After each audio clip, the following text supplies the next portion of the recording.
Well, hello. I've seen a few creators here making videos along the lines of how much I earn as a insert job title here, and I was thinking to myself, I want to do that. For those who are new here, hello, I'm Kim.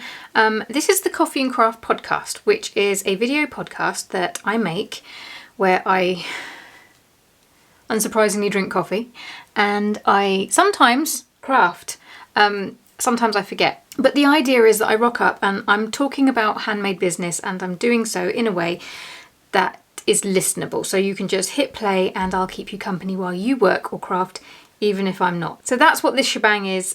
Stick around if it sounds like your cup of tea, and welcome back if you are a regular here. I have socks. I am sock knitting as if my mental health relies on it. It kind of does at the moment, so I'll craft along with you. And as I say, we're going to be talking about my income streams with a little sprinkling of my thoughts on diversification, because I've had some thoughts shouting at me recently and I need to get them out. Okay, but first on to the juicy stuff. I'm not going to give you figures because that's my business, but I am going to just share with you where my income comes from. And I'm not going to just lump it all up as in YouTube or what have you. I'm going to break it down properly. So first one would be Etsy, obviously. In fact, that was my first income stream, and everything else that comes that I'm going to talk about has sort of been added to that. But Etsy was income stream numero uno. Recently I have, or when I say recently, I mean the last couple of years, I've only been selling supplies stuff there. Sort of, I do hand embroidery, and this is a bag that I made, a project bag, hand painted, hand embroidered. It says it's okay to rest. Yeah, I'm being trolled by my own project bags at the minute, but I digress. That's the kind of stuff I make. But I found that the finished handmade stuff didn't do so well on Etsy over the last couple of years, so I've been leaning into supplies instead. Things like embroidery kits and embroidery patterns and stick and stitch patches, that kind of thing. Except I did notice at the end of last year, Q4, I noticed that the supplies stuff wasn't doing as well as it had been on Etsy. And that was backed up when Etsy launched their investor presentation. They actually confirmed in there that they had noticed, I can't remember if they said it was either a dip or a plateau or a bit of both in, if there can be such a thing, in the sort of DIY crafting niche. And I just remember thinking, okay, that tracks. So recently I tried an experiment where my website has all of my higher ticket finished handmade stuff, and I experimented by shifting them all back onto Etsy as well to see how they did, and they did really bloody well last month. So basically, I'm telling you all this to sort of highlight that my income on Etsy is like this, and sometimes it's like that. It's just unpredictable, to say the least. Which leads me on to my next income stream, which is my website, specifically Shopify website. And that brings in more income usually, well, it definitely brings in more income than Etsy most of the time. Not always more sales, but I do monthly reset videos where I break that down in more detail. But that brings in, that's where I put all of my effort into, and I link to and things like that. So that tends to bring me in more than Etsy does, and that is another income stream. Another one, which is quite obvious to most of you, this YouTube channel. I have two. The other one is kind of my for me channel. It's where I talk about my projects and I share my makes. It's more creative, more stitchy, and it's basically where I decided to put all of the stuff that didn't do so well on this channel, because I've tried bringing it in here and nobody watched them, so fine, I put them on the other channel. And this one, like I said, this one is the one that brings me in income, but in two ways. The first one is the obvious one, which is ad revenue. Any ads that get plonked through here, YouTube will pay me for. If, well, it's a bit of a complicated and convoluted way that they work it out, but yeah, I make money through ads. I also make a little bit of income from channel memberships, which I think is YouTube's version of Patreon, but it's very clunky in comparison. But I have had people ask how they can support me here on YouTube because they just want to support me, which is really sweet. So I put a tier on there, and it's like the lowest tier that you can set, just for people who wanted to tip me, I guess, or just support the channel. Nevertheless, I am British, so that feels too much like having my hand out for nothing and just sort of begging for money. So I know we have a weird internalized relationship with money, a lot of us, that we have to unlearn as we grow older. I digress. It had to happen. So obviously I do put videos up there, and I'm leaning more into putting studio vlogs there because that's another thing that I've tried to include on this channel before and people don't tend to watch it. So fine. The channel members will get my vlogs, but I'm not going to stop making the vlogs because I enjoy them. I'm digressing again. That's another income stream. And then another one is a more recent one. I only brought it in at the start of this year, and that's my course. And sometimes I do everything in my business backwards, and I know I could make a huge amount of money from this course, or from a course, if I did courses on things like, sexy kind of topics like Etsy. In fact, if I stuck Etsy in the name somewhere there, I know that I would probably make a lot of money. And my brain is like, no. We must pick the unsexiest topic ever. If you're interested, it's how to, what's the word I'm looking for? I keep thinking of isolate. That's definitely not it. Identify. Identify your ideal customer, not isolate, the opposite. Because I think it is like one of the I'm not going to get into it. Basically, I really, really think that there's a lot of us who would do a lot better in our businesses if we really honed down on this. And it's something that I drift off course with all the time, and I have to come back and ironically take my own advice essentially and take my own course. I have done that. Anyway, that's by the by. My point is that I have a course, and I link to it sometimes, and I talk about it sometimes, and it's not something I want to base my business on particularly or lean extremely hard into, but I do want to have it there. I've been very curious as to what it's like to run a course, but yeah, it was an itch I wanted to scratch.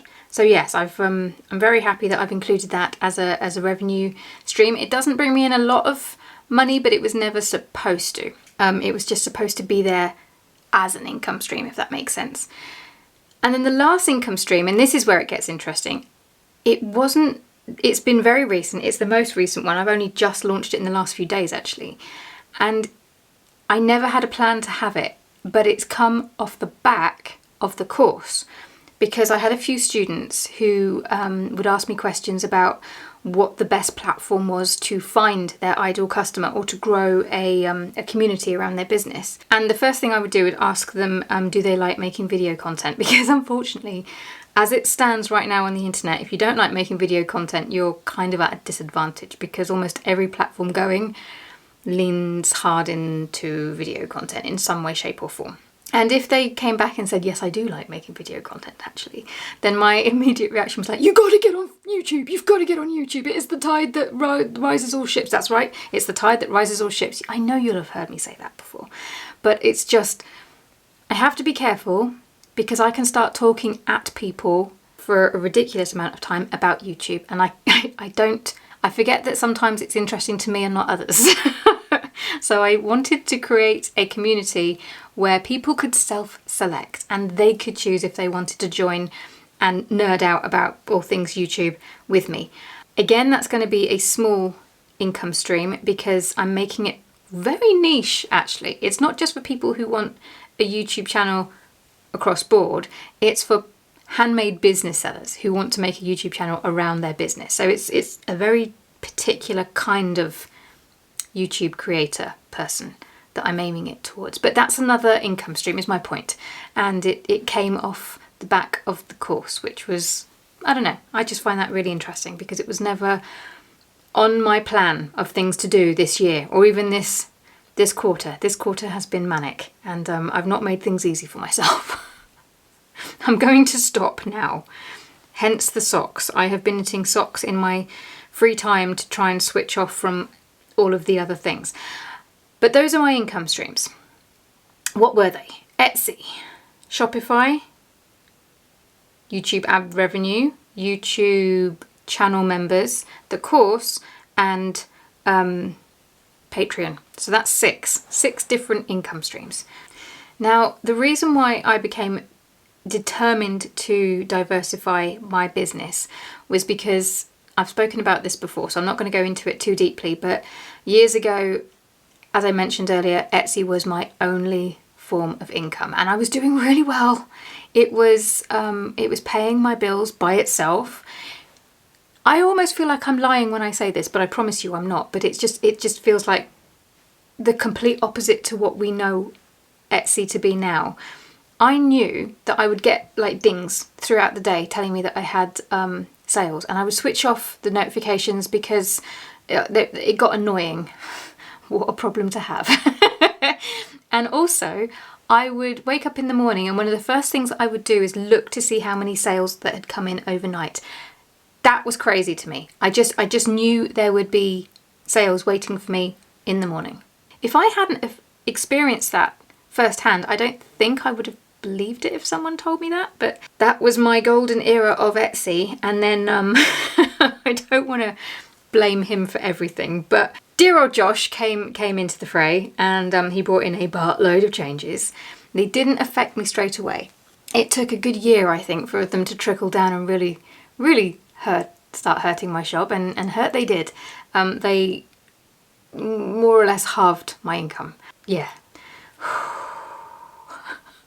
Okay, we need to move on because I have been traumatized by that.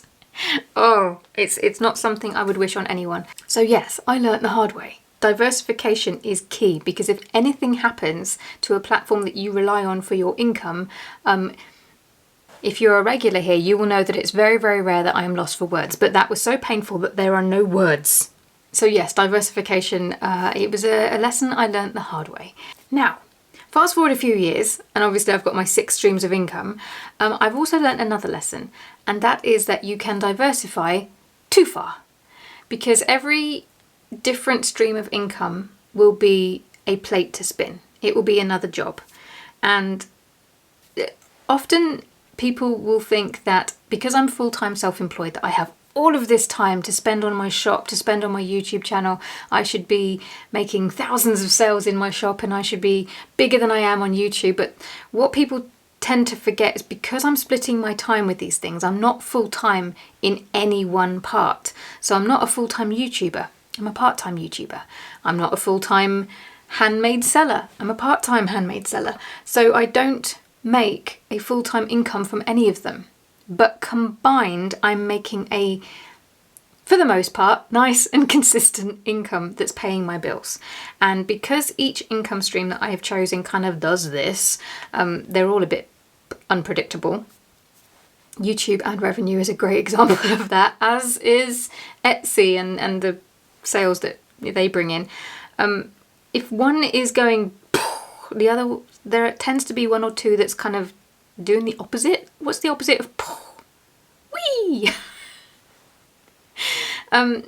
So once you've added them all up together at the end of the month, you more or less get about the same. You might get a little bit more, you might get a little bit less, but it's not so unpredictable and so rocky, and that's what's kept me in business all of this time. However, the downside to that, and that's kind of why I wanted to make this video, is that it does mean that you are constantly plate spinning. And as I say, each income stream is a different job. It's another plate to spin. And recently I have felt very much like I am just running from plate to plate to plate, spinning them. It's not been helped by the fact that I have been launching a lot of brand new things. There's been the course, and then there's been mugs, which I don't have any to hand because for some reason I'm not using a coffee and craft mug to make a coffee and craft podcast episode. I know, I'm not always the smartest tack in the box, but that's not even the phrase. So yes, there was the launching of the mugs and dipping my toe in the print on demand world, which, great if that's for you, it's not for me. Got my mugs, I'm happy, I'll stay there. And then of course this Patreon page, which came very out of the blue. It was a bit of a kind of, oh, I can do this, I'm going to do this, I'm going to drop everything and do this now. sometimes the way my brain works is exhausting. But anyway, they're done, and I am banning myself from trying anything new. I have now got to return to the parts of my business that have been neglected while I've been doing all of these things, and that's mainly the handmade business part, and also vlogs for my channel members here and the like. But this is the downside, as I was saying, this constant running from plate to plate to keep the plate spinning. So it can be a real balancing act to find the things that work for you so that you can diversify your income, but also not adding too many plates to your mix so that you don't wear yourself out trying to keep them all spinning. How do you do that? Well, trial and error, I think. I really do feel like as a society we've become very adverse to making mistakes. And we're almost very, very judgmental of mistakes and unforgiving of them. Not just of ourselves, but of other people. But mistakes are how we learn. And some of the best things that I've done in my handmade career have come through mistakes. I mean, even if we go right back to when I was talking about how Etsy was my only form of income, it was through 2 particular products that I made as a bit of a joke and a bit of a mistake, and I thought, this will help bring in views because they were like magpie items. They were very sparkly, very like, ooh, showstoppers. And I was hoping that they would just bring new eyeballs onto the shop, which odd expression, but that's what I hoped. And they literally ended up being the thing that I did. But that came from a mistake, and that's what I mean. We're so afraid to fail that we forget that sometimes failure is necessary. I mean, I was listening to, I can't remember the name of the channel, but they said, they described it as failing forward. And sometimes the thing that you're looking for, that thing that works, is on the other side of failure. Sometimes it shouldn't even be seen as failure. If we look at things as experiments, then there is no succeeding or failing. It's just results. And sometimes that's what we want. We want the results. We want the knowledge of whether or not something works. And then it takes us on to the next thing. It can be breadcrumbs. So that's what I've been embracing this year. I do think I need to take my foot off the gas a little bit. But again, this is how you learn. But just as you can pick things up, you can put things down. So if you do accidentally diversify too far and pick up too many things and start to feel burnout creeping in, you can put things down. So I think the reason why I was making this video is because obviously we know about the importance of diversifying so that we're not so reliant on any one income stream. But I just wanted to sort of highlight how every time we diversify into something, we are creating an extra job for ourselves. And we have to think about what we can manage in terms of our time, our energy, and all of the other responsibilities that we've got running at the same time. And you can't always tell if you've taken on too much until you've taken it on and you've tried it, and then you find out. That's sometimes the only way that you can find out. So I guess I'm just offering that as a little something to think about. Bringing extra stuff in as an extra income stream can definitely help you make money as a handmade business owner and keep the wheels spinning. But there is a balance to be met between taking on enough to keep the wheels turning and not taking on too much so that you fall over. It's a balance I don't always get right, but sometimes you have to push things a little bit too far to realise where too far is. The upside to diversifying though is that it can free you from being too tied down to any one platform. And I think Etsy is a good example of that. As soon as I got my website, I just felt free of, I didn't feel quite so buffeted about whenever they brought in a new change. And if the rumour mill is to be believed, we've got some changes and some buffeting coming our way. But I have my website and I have other income streams, so while I'm bracing myself and getting ready for them, or whatever it might be, it's not going to hurt me as much as it would have done a few years ago. But if you do want to hear more about how I got out of the whole Etsy rut, then I'll plonk the video here for you and you can head over and watch that. Otherwise, I'm going to see you next week and carry on spinning plates. Ta-ra!